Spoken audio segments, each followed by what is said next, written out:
Welcome to episode 55 of Rebirth Revolution. My name is Melissa Olson. This week we will be reviewing the concepts that were introduced in the third episode of Rebirth Revolution, along with updates. First, we will cover the subject of validating ourselves instead of looking for external validation. Here's what was said. In the revolution, we are going to stand on our own 2 feet. It makes me nuts when I see all the memes on Facebook that say things like, always notice people who are happy for your happiness and sad for your sadness. They're the ones who deserve special places in your heart. In the revolution, we're going to work towards not needing others to mirror or validate our emotions. What you think and feel is neither magnified nor wiped out by others' agreement or disagreement. Own your emotions and actions and be confident and fulfilled by that. To look for external validation leaves you open to unhealthy relationships and easy manipulation. Needing someone else to validate your feelings comes from the part of you that doesn't understand your own power.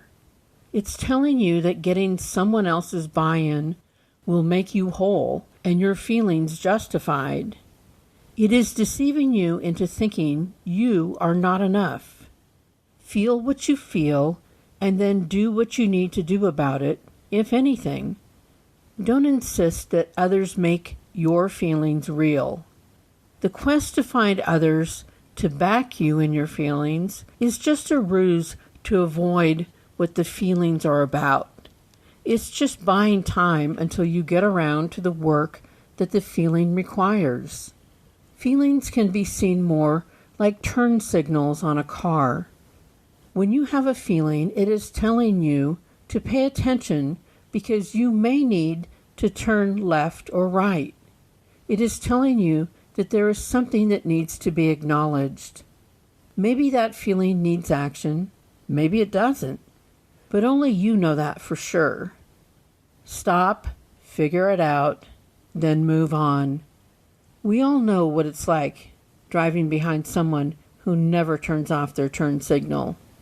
Not everything is an issue.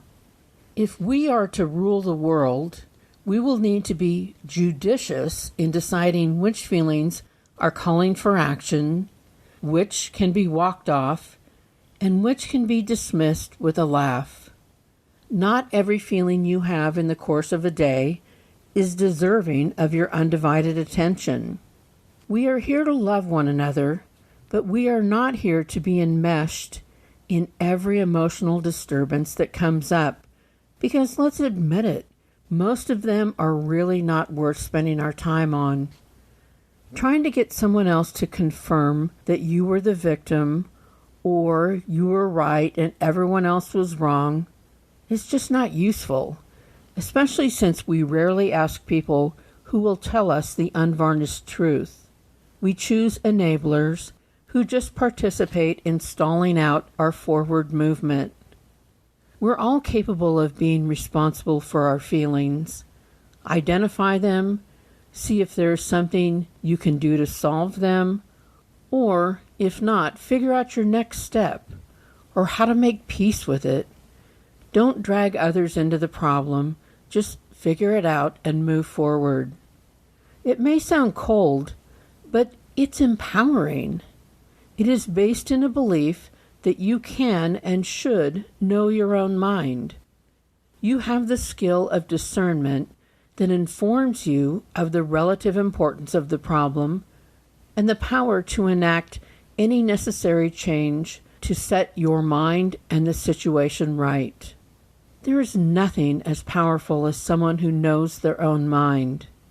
So many of our troubling thoughts and emotions are wrapped up in events that involved another person or other people. We replay the whole scenario time and time again, taking on the emotions for all involved. We obsess about the event happening. we drive ourselves crazy. But in the revolution, we're going to become meticulous about what is ours and what belongs to others. With surgical precision, we will learn to carve out the part of the story that is ours to grow from, and we will trust that the system is always in effect, always prepared to deliver the knowledge to fill everyone's spiritual awareness gaps, which some call karma. Update. The ability to own and manage our own thoughts is becoming more and more important. We see many around us who have succumbed to the mind virus that is leading to slavish devotion to a cult. We see them say and do things that are beneath them. We see them losing ground daily in their spiritual awareness progression. Not only are they ignoring their responsibility to question their thoughts, they have given all rights of ownership over to their cult leader. They are not even kicking and screaming as they are dragged back down to the lowest levels. They are going willingly. This will not work out for anyone involved, and it is threatening the collective culture at large. It is both sad and infuriating to witness. To watch the process that naturally occurs when you give your power away to others, you may want to check out The Vow on HBO. I'll be talking about it when the series is completed. Back to the original and the concept of karma. We are not responsible for the growth of the others involved in our lessons. Some think of karma as a punishment, but it is way less personal than that. We are here to learn it all, understand it all. The gaps in our awareness will be presented to us in another situation so that we can learn the lesson. We'd all like to see the lightning bolt that immediately strikes the other person down, but that's not how karma works. It plays out over time, over lifetimes. One of our hardest lessons is developing the patience and trust that everything turns out the way it is supposed to, and that no one gets away with anything. We won't need to obsess about conflicts happening because we will see that they are completely necessary for our growth. We will go through life knowing that we have many legitimate options for dealing with life's difficulties and life's difficult people. Once you strip it all back down to what is actually yours to deal with, you can let the rest go. Imagine that. The revolution will sharpen and redefine your to-do lists. I know you're powerful. I know you are here for big things, but you didn't need me to tell you that. Update. Even though we see some gaps in awareness being filled when reckless anti-maskers end up in the hospital or morgue, these karmic outcomes still leave many unmoved. They simply cannot learn from others. They will have to learn their lessons the hard way, and unfortunately, we must live out this karma with them. Such is the case when you are in a school that contains all the grade levels. Don't let them steal your energy or wear you down. Just stay on your own path and keep choosing wisely. Those who frustratingly refuse to get with the program will harm others with their choices. But that is not limited to the pandemic. We always have to deal with the choices of those at lower levels. That's why we stay alert.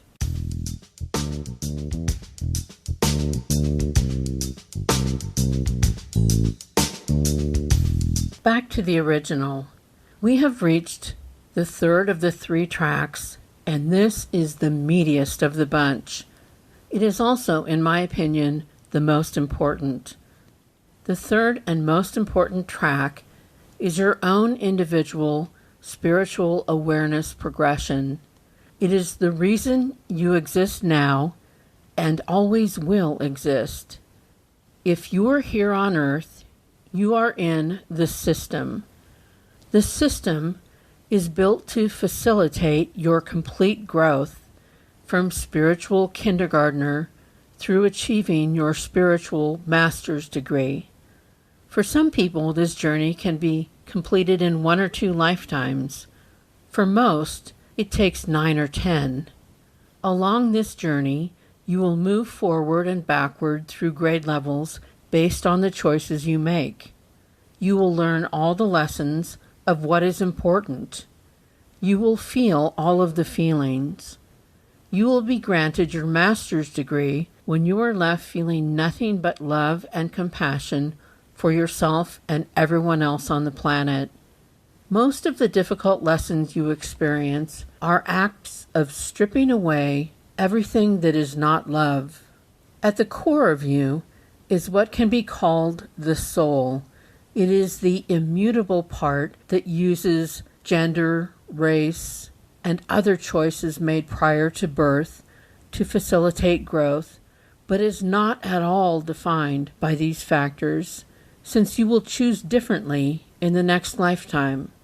Your soul contains all the spiritual lessons you have learned and is always connected to your Creator by a thread that we call intuition. Intuition is not some silly parlor trick. It is the everlasting connection between you and the one who created you. All of these factors that make up who you are this time around are just the packaging and placement that will let you have the experience that supports your growth. You will have different experiences if you were a woman than you will if you are a man. You will have different experiences if you have more melanin or less. You will have different experiences dependent on the culture you chose to join. These attributes set you up for your optimal growth experience. Oh, and while we're at it, it would make absolutely no sense for the creator of the system to identify as a subset of the choices that are available. Example, if you are the baker, you would not identify as a cake or a pie. You are the baker of cakes and pies. Omnipotence means you don't fit in any box, especially not one of your own making. It also means that there would be no reason for the Creator to feel unloving toward anyone created, no matter what packaging and placement they chose. When you arrive here on Earth, you still have a clear feeling and connection to the other side. But when you've been here a few years, 3 different veils drop, obstructing our view. First, you lose your memory of the other side. Then you lose your memory about who other people are. Then you lose your memory about who you really are. The act of growing and advancing through the grade levels is more of an act of remembering than of learning. You knew all of this and will now go through the process of rediscovering it. The human experience you are having has a starting point of the spiritual awareness grade level you have achieved up to this point. You may have entered here as a spiritual kindergartner. You may have entered as a child who is already working at the level of a spiritual college student. Those will be remarkably different childhoods, even when they appear in the same household.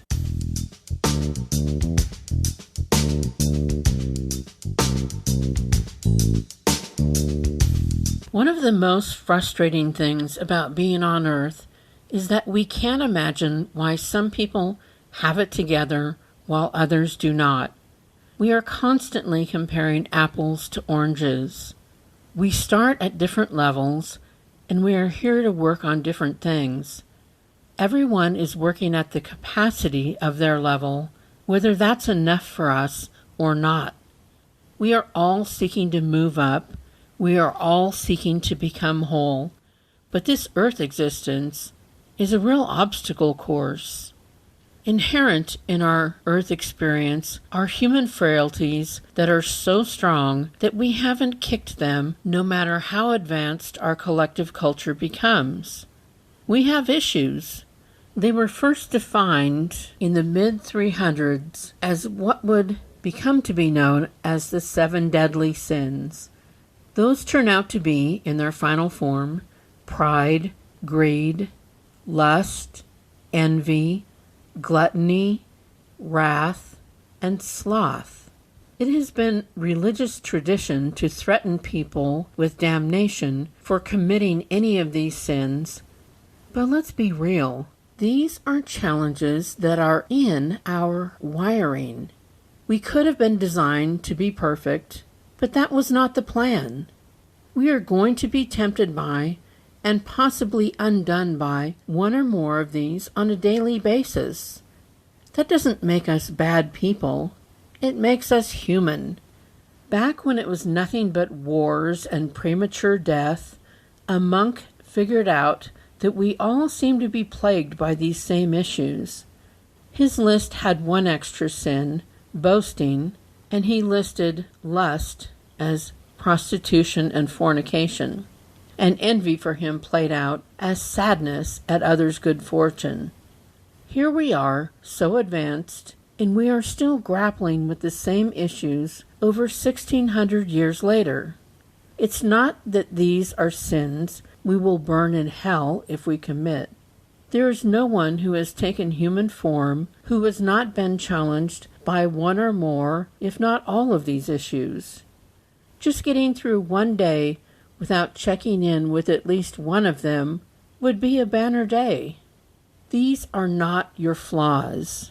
You will not be punished because you entertain any of these temptations. The 7 deadlies are just a reminder that we have frailties which we need to keep in mind, frailties that we don't seem to be able to evolve past. We shouldn't feel any more shame about having these frailties than we should about having bones that are breakable. This list, however, is a valuable one to keep in mind when you are at decision points. When you make a choice, are you bowing down to one of these, or are you investing in your power and forward growth? The only thing that matters is what you choose. This is just more information for your thought process. The insistence of organized religion to tell you constantly that we are sinners has always bothered me. It feels disrespectful to the Creator. Had we been designed to be perfect, we would be perfect. That is clearly not the case. We are born into this system as souls who want to learn and understand it all, and we all have a deep pull to get to that place where we feel nothing but love and compassion for all. That end goal will be impossible if we continue to see ourselves and others as damaged and beyond redemption. You are here right now because you have something specific to contribute at this tumultuous time in our history. You are here with all your delicate bones and human needs and dubious thought processes to demonstrate how strong and beautiful the human spirit is. You are here to learn and teach and continue to strive to gain more spiritual awareness. It's in your wiring. It's your destiny. Update. Those who are at the lowest levels of spiritual awareness have been invited to revel in their current lack of development. They have been encouraged to participate in the dishonesty, the complete lack of empathy for others, the destruction of checks and balances, and proud displays of their utter lack of integrity. We see them. They are proud of just how deplorable their actions are. This is happening in ways that I have never experienced in my lifetime. Those at higher levels feel compelled to point out the lies, the contradictions, the head-spinning hypocrisy, But the thing you must remember is that you can't shame a low-level person. They are incapable of feeling shame. You can't feel shame until you can admit that you were wrong and did harm. They don't think they're wrong. In fact, they think that attributes like honesty, integrity, empathy, and checks and balances are for losers and suckers. They can't imagine why anyone would integrate those limitations into any decision they make. Their choices are simple since they do not factor in the effect on others. So here we are trying to figure out how to move the collective culture forward, or at bare minimum, to not let it be dragged down and destroyed, when we can't engage many in conversation for solutions that benefit all involved. All we can do is to build up the forces of light into the numbers that can overcome those who are currently ruled by darkness. And we need to do this knowing full well that those who are promoting the darkness will stop at nothing to get their way. They are never going to willingly do what is right, fair, just, or even legal. They do not have that capability. Their ultimate goal is to wear us down and defeat us through exhaustion. But we can't let that happen. We must dissent. As the irreplaceable Justice Ruth Bader Ginsburg said, real change, enduring change, happens one step at a time. So let's keep putting one foot in front of the other and keep up the fight in a way that honors her spirit.